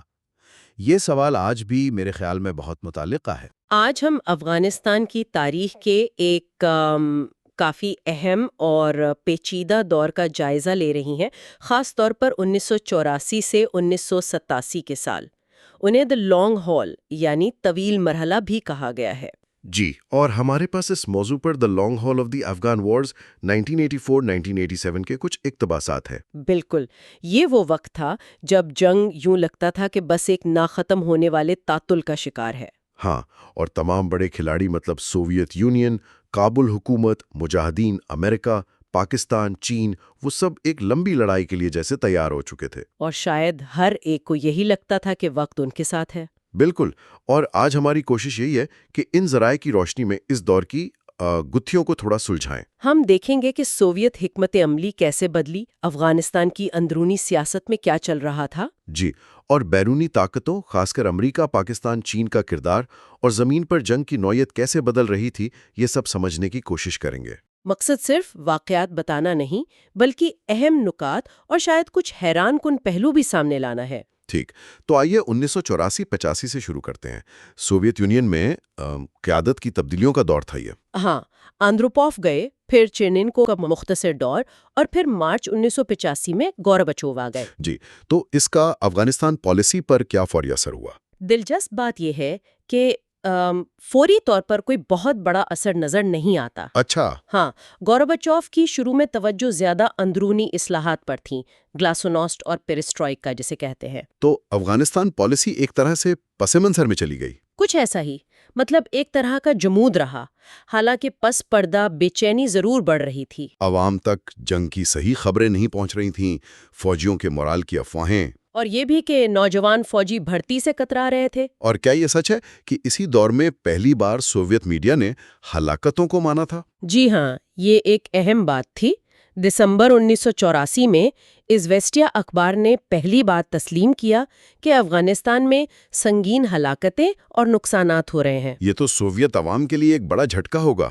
یقیناً، اور فوج کے اندر بھی مسائل مانے جا رہے تھے، جیسے ٹریننگ پوری نہیں، جونیئر افسروں میں خود اعتمادی کی کمی۔ اور مورال کے مسائل جو آپ نے کہے، بوریت، منشیات کا استعمال، گھر سے دوری۔ ہاں، اور وہ جلساؤ زمین یا سکوچڈ ارتھ پالیسیوں پر عمل کرنے سے ناخوشی، یہ سب چیزیں تھیں۔ لیکن یہ بھی تھا کہ جو اسپیشل فورسز تھیں، اسپیٹسناز، جو زیادہ تر رضاکار تھے، ان کا مورال بہتر تھا۔ صحیح۔ اچھا، دوسری طرف امریکہ کیا کر رہا تھا؟ سر جنگ تو عروج پر تھی۔ بالکل۔ امریکی انتظامیہ تو یوں سمجھیں سوویت یونین کو افغانستان میں پھنسا دیکھ کر اسے اپنے لیے فائدہ مند سمجھ رہی تھی۔ وہ سوویت انخلا کا مطالبہ بھی کر رہے تھے اور مجاہدین کی حمایت بھی۔ جی، پروپیگنڈا حمایت تو خوب تھی، لیکن صدر ریگن وہ ویتنام اور نیکاراگوا کے تجربات کی وجہ سے ذرا محتاط تھے۔ مطلب وہ ایک اور ایسی جنگ میں براہ راست نہیں الجھنا چاہتے تھے۔ بالکل، وہ ایک اور دلدل سے بچنا چاہتے تھے۔ تو حکمت عملی کیا تھی؟ صرف سوویت یونین کو مصروف رکھنا؟ بنیادی طور پر یہی مقصد تھا کہ سوویت یونین افغانستان میں اٹکا رہے، اس کے وسائل خرچ ہوں۔ لیکن اتنا بھی نہیں کہ وہ اچانک نکل جائیں یا پاکستان پر حملہ کر دیں۔ ہاں، کیونکہ اس سے خطے میں مزید عدم استحکام پیدا ہوتا۔ اور دلچسپ بات یہ ہے کہ ان کے مقاصد پاکستان کے صدر ضیاء الحق سے پوری طرح ملتے بھی نہیں تھے۔ اچھا، وہ کیسے؟ ضیاء چاہتے تھے افغانستان میں ایک بنیاد پرست اسلامی حکومت، جبکہ امریکہ کی ترجیح ہے ایک مغرب نواز حکومت۔ اور مجاہدین کو امریکی امداد بھی تو بڑھ رہی تھی۔ جی، شروع میں تو خفیہ اور کم تھی، لیکن پھر کانگریس نے کھلے عام منظوری دینا شروع کر دی۔ 1985 تک تو یہ سینکڑوں ملین ڈالر تک پہنچ گئی۔ لیکن کیا یہ امداد مؤثر تھی؟ سننے میں آیا ہے کہ ہتھیاروں کے معیار پر سوالات تھے۔ ہاں، یہ ایک اہم نکتہ ہے۔ CIA کی کارکردگی اور بھیجے گئے ہتھیاروں کے معیار پر کافی تنقید ہوئی۔ کچھ ذرائع تو کہتے ہیں کہ شاید 60% تک ہتھیار ناقص یا پرانے تھے۔ اوہ، تو صرف پیسے دینے کی بات نہیں تھی، اس کے استعمال کی بھی تھی۔ بالکل۔ اچھا، اس جنگ میں چین کا کردار بھی اہم تھا۔ ہاں، وہ تو سوویت یونین کے مخالف تھے، تو کیا وہ بھی مدد کر رہے تھے مجاہدین کی؟ چین تو خوش تھا کہ سوویت یونین افغانستان میں الجھا ہوا ہے۔ وہ براہ راست بڑی فوجی امداد نہیں دے رہے تھے، لیکن مجاہدین چینی ساختہ ہتھیار خرید رہے تھے۔ اچھا۔ یہ ہتھیار شاید مغربی معیار کے نہ ہوں، پر وہ دستیاب تھے اور گریلا جنگ کے لیے ٹھیک تھے۔ یہ پہنچتے کیسے تھے؟ پاکستان کے ذریعے قراقرم ہائی وے سے۔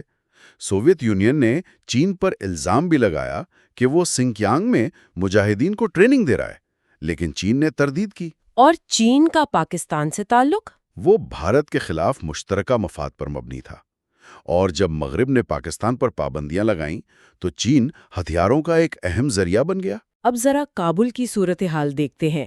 1984-85 میں ببرک کارمل کی حکومت پر سوویت دباؤ کیسا تھا؟ سوویت یونین کارمل سے ناخوش تھا۔ وہ سمجھتے تھے کہ کارمل حکمران جماعت PDPA کے دھڑوں کو متحد کرنے اور عوامی حمایت حاصل کرنے میں ناکام ہے۔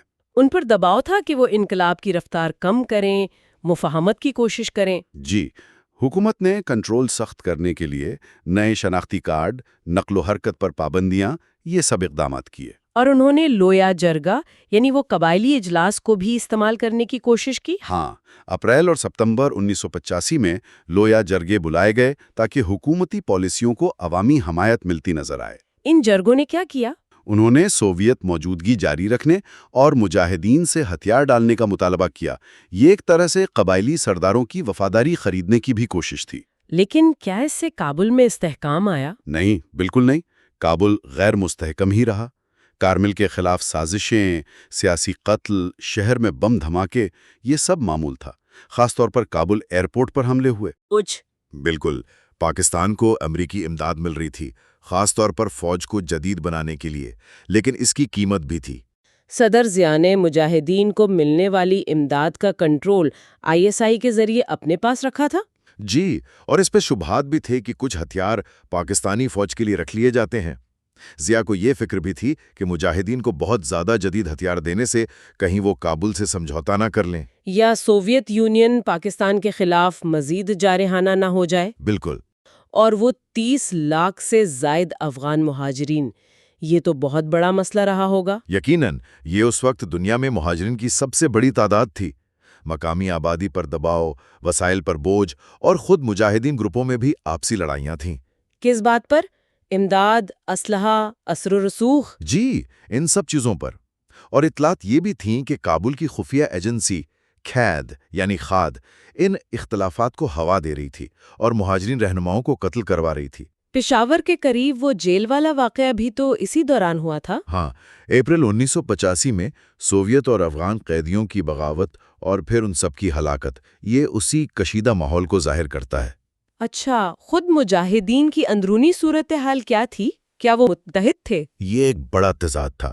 ایک طرف فتح کا یقین، دوسری طرف پشاور میں بیٹھی سیاسی قیادت میں شدید اختلافات۔ اتحاد کی کوششیں نہیں ہوئیں کئی بار، متحدہ فوجی کمانڈ، اسلامی اتحاد افغانستان، لیکن یہ زیادہ تر ناکام رہیں۔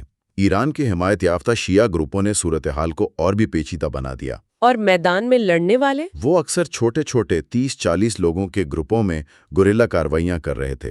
گھات لگانا، سڑکیں تباہ کرنا، کبھی کبھی قلعوں پر قبضہ بھی کر لیتے، لیکن فضائی حملوں کے سامنے ٹکنا مشکل تھا۔ ان کی ایک کمزوری یہ بھی تھی کہ وہ جدید ہتھیار ٹھیک سے استعمال نہیں کر پاتے تھے۔ جی، تربیت یافتہ لوگوں کی کمی تھی۔ سیم 7 میزائل، RPG 7 گرینیڈز، ان کا پورا فائدہ نہیں اٹھایا جا رہا تھا۔ احمد شاہ مسعود کے جنگجو البتہ اس میں بہتر تھے۔ سوویت یونین نے بھی تو اس کا فائدہ اٹھایا ہوگا۔ ہاں، جب انہوں نے دیکھا کہ مجاہدین متحد ہونے کی کوشش کر رہے ہیں تو انہوں نے پیشگی کارروائیاں کیں، جیسے ہلمند وادی میں یا پھر وہ کارپٹ بمبنگ کا استعمال۔ اسی دوران سوویت فوج نے اپنی حکمت عملی میں کیا تبدیلیاں کیں؟ 1984-85 میں انہوں نے اپنی ترجیحات بدلیں۔ ایک تو اپنے اڈوں اور سڑکوں کو محفوظ بنانا۔ اس کے لیے وہ نئے بھرتی شدہ فوجی استعمال کرتے تھے؟ جی، دوسرا وادیوں میں مجاہدین کے ٹھکانوں کو ختم کرنا۔ اس کے لیے چھوٹے، لچکدار یونٹ جن کی قیادت سپیٹزناز کرتی تھی۔ انہوں نے پہاڑی جنگ کی تربیت پر بھی زور دیا؟ بالکل، اور مشرقی صوبوں میں سپلائی لائنیں کاٹنے کی کوشش کی۔ سپیٹزناز کا کردار بہت اہم ہو گیا۔ وہ ہیلی کاپٹروں سے گہرائی میں اترتے، رات کو جدید آلات سے حملے کرتے۔ تو کیا اس نئی حکمت عملی سے 1985 کے آخر تک صورتحال مجاہدین کے خلاف جا رہی تھی؟ کچھ اشارے ایسے مل رہے تھے۔ سوویت فوج نئے ہتھیار بھی استعمال کر رہی تھی۔ افغان فوج میں بھی کچھ بہتری نظر آ رہی تھی۔ گو کہ فرار کا مسئلہ اب بھی تھا؟ ہاں، وہ مسئلہ بڑا تھا، لیکن مجموعی طور پر ایسا لگ رہا تھا کہ شاید جنگ کا توازن آہستہ آہستہ بدل رہا ہے۔ فضائی جنگ میں کیا اہم پیش رفت ہوئی؟ کیا مجاہدین ایئر بیسز کو نشانہ بنا رہے تھے؟ جی، بگرام اور شندند جیسے بڑے اڈوں پر حملے ہوئے، کئی طیارے تباہ ہو گئے۔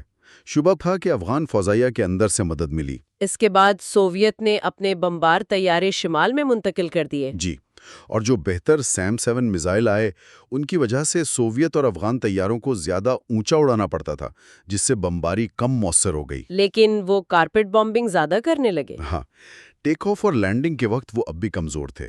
ہیلی کاپٹروں کو تو بہت نیچی پرواز کرنی پڑتی تھی۔ زمینی لڑائیوں میں خاص طور پر پنشیر اور مشرقی صوبوں میں کیا صورتحال تھی؟ پنشیر میں مسعود کے ساتھ جنگ بندی ختم ہو گئی۔ سوویت فوج نے بڑا حملہ کر کے وادی کے مرکزی حصے پر کنٹرول حاصل کر لیا۔ مسعود کو رسد کی قلت ہوئی اور انہیں اپنی سرگرمیاں شمال مشرق منتقل کرنی پڑی۔ اور مشرقی صوبوں میں؟ وہاں شدید لڑائی جاری رہی۔ کنڑ، پکتیا، کئی گیریزنوں پر حملے ہوئے۔ کبھی حکومتی فوجوں کو بھاری نقصان اٹھا کر پیچھے ہٹنا پڑا۔ خوست جیسے گیریزن کا محاصرہ ناکام بنانے میں البتہ افغان فوج نے بہتر کارکردگی دکھائی، جسے مغربی میڈیا نے شاید نظر انداز کیا۔ شاید۔ شہروں میں بھی حالات خراب تھے۔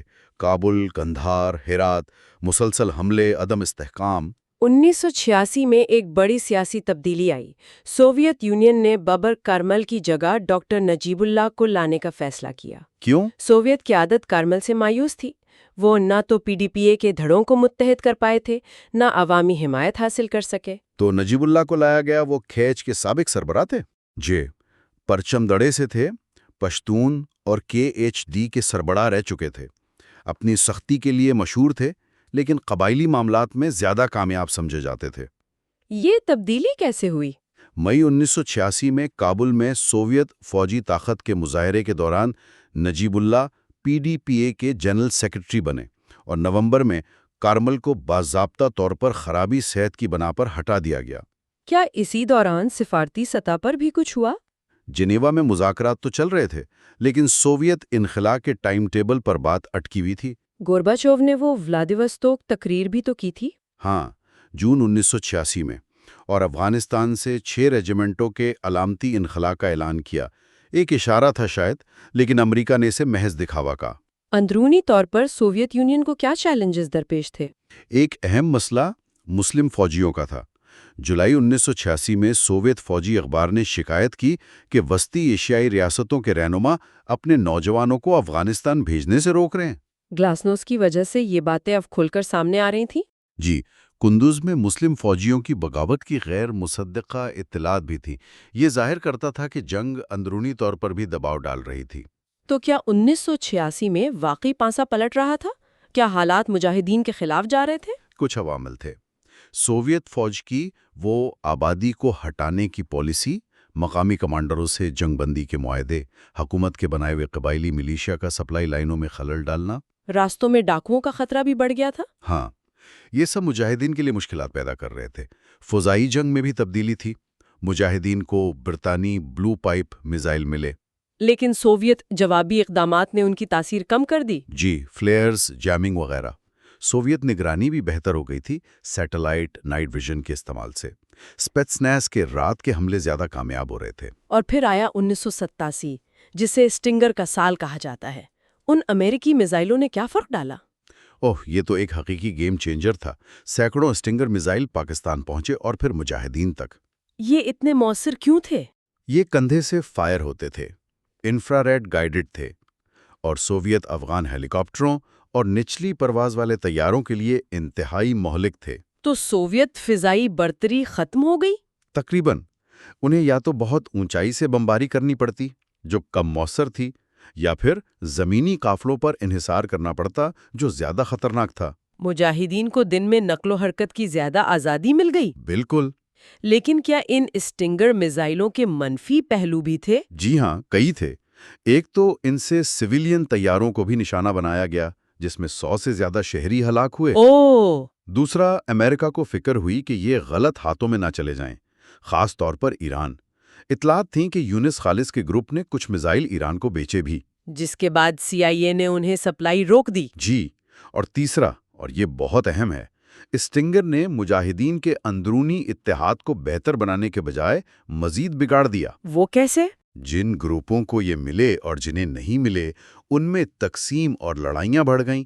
ISI پر بھی الزام تھا کہ وہ اپنی پسند کے گروپوں کو ہی یہ دے رہی ہے۔ 1987 میں نجیب اللہ کی حکومت کیا کر رہی تھی؟ انہوں نے قومی مفاہمت کی پالیسی پیش کی۔ جنوری 1987 میں نجیب اللہ نے یک طرفہ جنگ بندی اور قومی مفاہمت پالیسی کا اعلان کیا۔ عام معافی، مہاجرین کی واپسی کی اپیل، حکومت میں شراکت کی پیشکش۔ لیکن مجاہدین نے اسے مسترد کر دیا۔ جی، پشاور میں مقیم اتحاد نے مسترد کر دیا اور سوویت یونین سے براہ راست مذاکرات کا مطالبہ کیا۔ نجیب اللہ نے اقتدار پر اپنی گرفت بھی مضبوط کی۔ ہاں، کارمل کو ملک بدر کیا، کچھ قیدی رہا کیے، نیا آئین منظور کروا کر خود صدر بن گئے۔ وہ کامیابی کے دعوے بھی کر رہے تھے، لیکن ان پر شکوک تھے۔ مجاہدین اتحاد کا کیا بنا؟ کیا ان میں کوئی پیش رفت ہوئی؟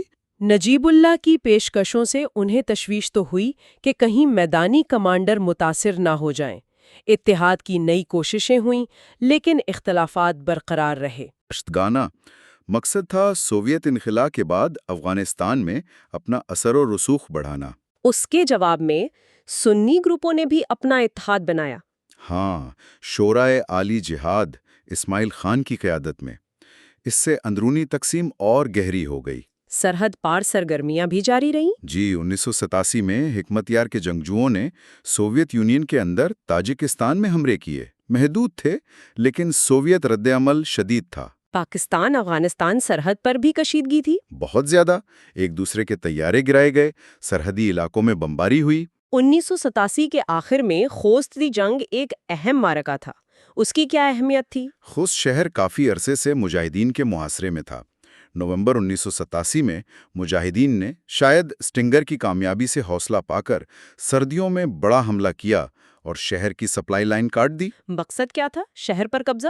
شاید یہی کہ ایک بڑی کامیابی حاصل ہو اور مذاکرات میں پوزیشن مضبوط ہو. سوویت اور افغان فوج نے اس کا کیا جواب دیا؟ پہلے افغان فوج کی کوشش ناکام رہی. پھر سوویت یونین نے آپریشن ماجسٹرال کے نام سے بڑی کارروائی کی. تقریباً 10,000 فوجی. جنرل گروموف اور جنرل تنائی کی قیادت میں؟ جی. شدید سردی میں گردیز سے خوست کی طرف بڑھے. سخت لڑائی ہوئی، لیکن سوویت فوج نے ہیلی کاپٹر گن شپس، کمانڈوز اور بہتر حکمت عملی سے جنوری 1988 تک محاصرہ توڑ دیا. یہ سوویت انخلا سے پہلے ان کی آخری بڑی اور کامیاب زمینی کارروائی سمجھی جاتی ہے؟ جی بالکل. تو اگر ہم 1984 سے 1987 کے اس طویل مرحلے کا خلاصہ کریں تو یہ انتہائی تبدیلیوں اور تضادات کا دور تھا.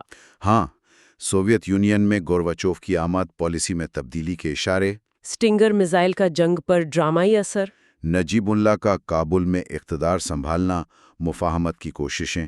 لیکن ساتھ ہی مجاہدین کا اندرونی انتشار جو بیرونی امداد کے باوجود کم نہیں ہوا بلکہ شاید بڑھ گیا. بالکل. اور یہ ہمیں اس گفتگو کے آخر میں ایک اہم سوال کی طرف لاتا ہے. وہ کیا؟ دیکھیں، ہم نے دیکھا کہ اسٹرنگر جیسے ہتھیاروں نے جنگ کا نقشہ بدلا، سپر پاورز کی حکمت عملی بدلی. لیکن افغانستان کے اندر کی گہری تقسیم، سیاسی، نسلی، نظریاتی، وہ ویسی ہی رہی بلکہ شاید مزید گہری ہو گئی. تو کیا یہ ممکن ہے کہ سوویت انخلا کے بعد جو طویل خانہ جنگی شروع ہوئی، اس کے بیج اسی دور میں بو را چکے تھے؟ یعنی کیا بیرونی مداخلت سے زیادہ افغانستان کی اندرونی حرکیات تھیں جو اس کے مستقبل کا تعین کر رہی تھی؟ جی، یہ وہ نقطہ ہے جس پر شاید مزید غور کرنے کی ضرورت ہے.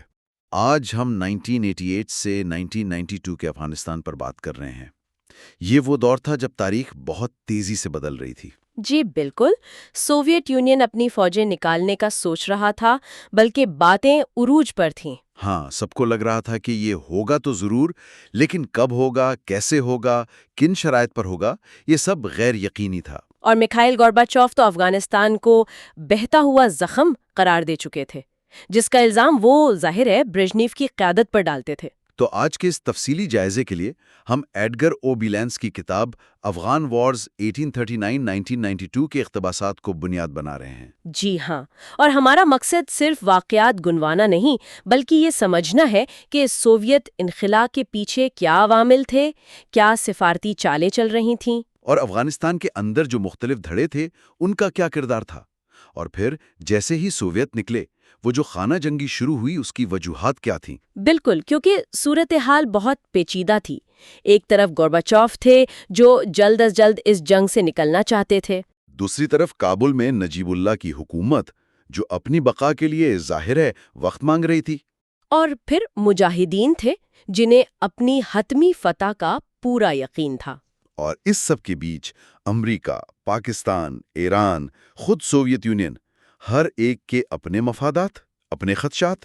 جی، تو 1988 کے شروع میں یہ کشمکش بہت زیادہ تھی. گورباچوف کو تو جلدی تھی، لیکن کابل حکومت چاہتی تھی کہ بھئی سوویت فوج جانے سے پہلے افغان فوج کو ذرا مضبوط تو کر جائے. اور امریکہ اور پاکستان، ان کا موقف تو بالکل واضح تھا نا؟ بالکل واضح. سخت سوویت مخالف نجیب اللہ حکومت کو تو مانتے ہی نہیں تھے اور ان کی پوری کوشش تھی کہ افغانستان میں ایک بنیاد پرست اسلامی حکومت بنے. اور ترجیحاً گلبدین حکمتیار کی قیادت میں. جی ہاں، اور دلچسپ بات یہ ہے کہ ماخوذ کے مطابق وہ اس ممکنہ ایران افغانستان پاکستان بلاک کے امریکی مخالف ہونے کے خطرے کو شاید نظر انداز کر رہے تھے. کیا سوویت یونین کو اس خطرے کا اندازہ تھا؟ او بالکل. سوویت یونین کو اپنی جنوبی سرحد پر اس قسم کے اسلامی بلاک کے بننے اور پھر وسطی ایشیا کی ریاستوں میں جو کروڑوں مسلمان تھے ان پر اس کے کیا اثرات ہو سکتے ہیں اس کا انہیں بخوبی اندازہ تھا. تو یہ بھی ان کے نکلنے کی وجوہات میں سے ایک اہم وجہ تھی۔ یقیناً اسی دوران عالمی سطح پر بھی تبدیلیاں آ رہی تھیں۔ سر جنگ کی شدت کم ہو رہی تھی، ریگن گورباچوف ملاقاتیں ہو رہی تھیں۔ اور جنیوا میں وہ پراکسیمٹی مذاکرات بھی چل رہے تھے۔ جی، پاکستان اور افغانستان کے درمیان بال واسطہ مذاکرات، جن کا اصل نقطہ یہی تھا کہ سوویت فوجوں کے انخلا کا ٹائم ٹیبل کیا ہوگا۔ اور پھر 8 فروری 1988 کو گورباچوف نے اعلان کر دیا۔ ہاں، کہ سوویت فوجیں 10 ماہ کے اندر اندر نکل جائیں گی۔ اس اعلان کا رد عمل کیا ہوا؟ فوری طور پر اس اعلان نے تو جیسے ایک نئی دوڑ شروع کر دی۔ پاکستان نے فوراً ایک عبوری حکومت کے قیام پر زور دینا شروع کر دیا۔ اور یہ عبوری حکومت کن پر مشتمل تھی؟ اس میں بنیادی طور پر پشاور میں مقیم جو 7 مجاہدین تنظیموں کا اتحاد تھا، جسے پشاور 7 کہتے ہیں، ان کا غلبہ تھا۔ انہوں نے مل کر ایک افغان عبوری حکومت یعنی AIG بنا بھی لی۔ لیکن کیا یہ AIG واقعی کوئی متحدہ یا مؤثر قوت تھی؟ یہیں سے تو اصل مسائل شروع ہوتے ہیں۔ بظاہر تو حکومت بن گئی، حکمت یار کے نامزد کردہ احمد شاہ صدر بھی بن گئے، لیکن اندرونی اختلافات؟ وہ شدید تھے۔ سابق بادشاہ ظاہر شاہ کے کردار پر بحث تھی۔ ایک اہم رہنما تھے بہاؤالدین مجروح، جو ظاہر شاہ کے حامی سمجھے جاتے تھے، ان کا قتل ہو گیا۔ اور ایک اور سینئر رہنما صبغت اللہ مجددی، انہوں نے پاکستان پر امداد کی غیر منصفانہ تقسیم کا الزام لگا کر کچھ عرصے کے لیے استعفیٰ بھی دے دیا۔ تو مطلب یہ اتحاد شروع سے ہی بڑا نازک تھا۔ جی بالکل۔ تو ایک طرف یہ کمزور سی عبوری حکومت بن رہی تھی اور دوسری طرف جنیوا میں مذاکرات جاری تھے۔ وہاں کیا پیش رفت ہوئی؟ کوئی معاہدہ ہوا؟ جی، اپریل 1988 میں ایک معاہدہ طے پا گیا، جنیوا معاہدہ۔ افغانستان اور پاکستان نے دستخط کیے، امریکہ اور سوویت یونین ضامن بنے۔ اور شرائط کیا تھی؟ بنیادی شرط یہ تھی کہ سوویت فوجوں کا انخلا 15 مئی سے شروع ہو کر 9 ماہ میں یعنی 15 فروری 1989 تک مکمل ہو جائے گا، اور زیادہ تر فوج شروع میں ہی نکلے گی، فرنٹ لوڈڈ جسے کہتے ہیں۔ سننے میں تو یہ ایک بڑی پیش رفت لگتی ہے۔ کیا اس سے مسائل حل ہو گئے؟ نہیں، بدقسمتی سے نہیں۔ یہ معاہدہ ایک طرح سے ادھورا تھا۔ سب سے بڑا مسئلہ تو یہ تھا کہ امریکہ اور پاکستان نے نجیب اللہ حکومت کو تسلیم کرنے سے صاف انکار کر دیا۔ اور سوویت یونین نے؟ سوویت یونین نے عبوری حکومت کے معاملے کو یہ کہہ کر ایک طرف کر دیا کہ یہ افغانوں کا اندرونی معاملہ ہے، یعنی ڈی لنکنگ۔ اور فوجی امداد کر کیا بنا؟ وہ تو ایک بڑا مسئلہ تھا۔ وہ مسئلہ بھی حل طلب رہا۔ امریکہ کا موقف تھا پازیٹیو ہارمونائزیشن، یعنی جب تک سوویت یونین کابل کو امداد دے گا، ہم مجاہدین کو دیں گے۔ جبکہ سوویت چاہتے تھے نیگیٹو ہارمونائزیشن، یعنی دونوں بند کریں۔ جی، تو اصل سوال کہ کابل پر حکومت کس کی ہوگی اور بیرونی مداخلت کب بند ہوگی، وہ وہیں کا وہیں رہا۔ حکمت یار نے تو ویسے ہی معاہدے کو سرے سے مسترد کر دیا تھا۔ یعنی معاہدے کے باوجود جنگ جاری رہنے کے پورے امکانات موجود تھے۔ بالکل۔ اور اسی دوران امریکہ نے ایک دلچسپ قدم اٹھایا۔ انہوں نے اسٹنگر میزائلوں کی فراہمی تو روک دی۔ کس وجہ سے؟ خدشہ تھا کہ یہ دہشت گردوں کے ہاتھ نہ لگ جائے۔ انتظامی گھبراہٹ کا ذکر ہے ماخذ میں۔ لیکن معاہدے سے عین پہلے انہوں نے ایک بڑی کھیپ تقریباً $300 ملین کے ہتھیار پاکستان پہنچا دیے۔ اچھا۔ اور معاہدے کی نگرانی کے لیے اقوام متحدہ کا ایک مشن بنا، UNGOMP، لیکن اس کا کام زیادہ تر شکایتیں درج کرنے تک ہی محدود تھا۔ کیا انخلا کی وجہ صرف سفارتی یا فوجی دباؤ تھا یا کوئی اور عوامل بھی تھے؟ ماخذ ایک اور اہم نقطے کی طرف اشارہ کرتا ہے، مائن فیکٹر، یعنی بارودی سرنگیں۔ بارودی سرنگیں؟ جی، افغانستان بارودی سرنگوں سے بھر چکا تھا۔ سوویت فوج نے دفاعی سرنگیں بچھائیں، لیکن مجاہدین نے امریکی اور چینی ساختہ سرنگیں سڑکوں پر قافلوں کے راستوں پر بچھا دیں۔ اس کا کیا اثر ہوا؟ اس سے سوویت قافلوں کی نقل و حرکت انتہائی سست اور بہت خطرناک ہو گئی، ہلاکتیں بڑھ گئیں۔ اندازہ تھا کہ ملک میں لاکھوں غیر نشان زدہ سرنگیں بکھری ہوئی تھیں، جو انخلا کے بعد بھی ایک بہت بڑا خطرہ بنی رہیں۔ تو جب انخلا شروع ہوا 15 مئی 1988 کو، اس وقت زمینی صورتحال کیا تھی؟ نجیب اللہ کیا کر رہے تھے؟ نجیب اللہ اپنی پوزیشن مضبوط کرنے کی کوشش کر رہے تھے۔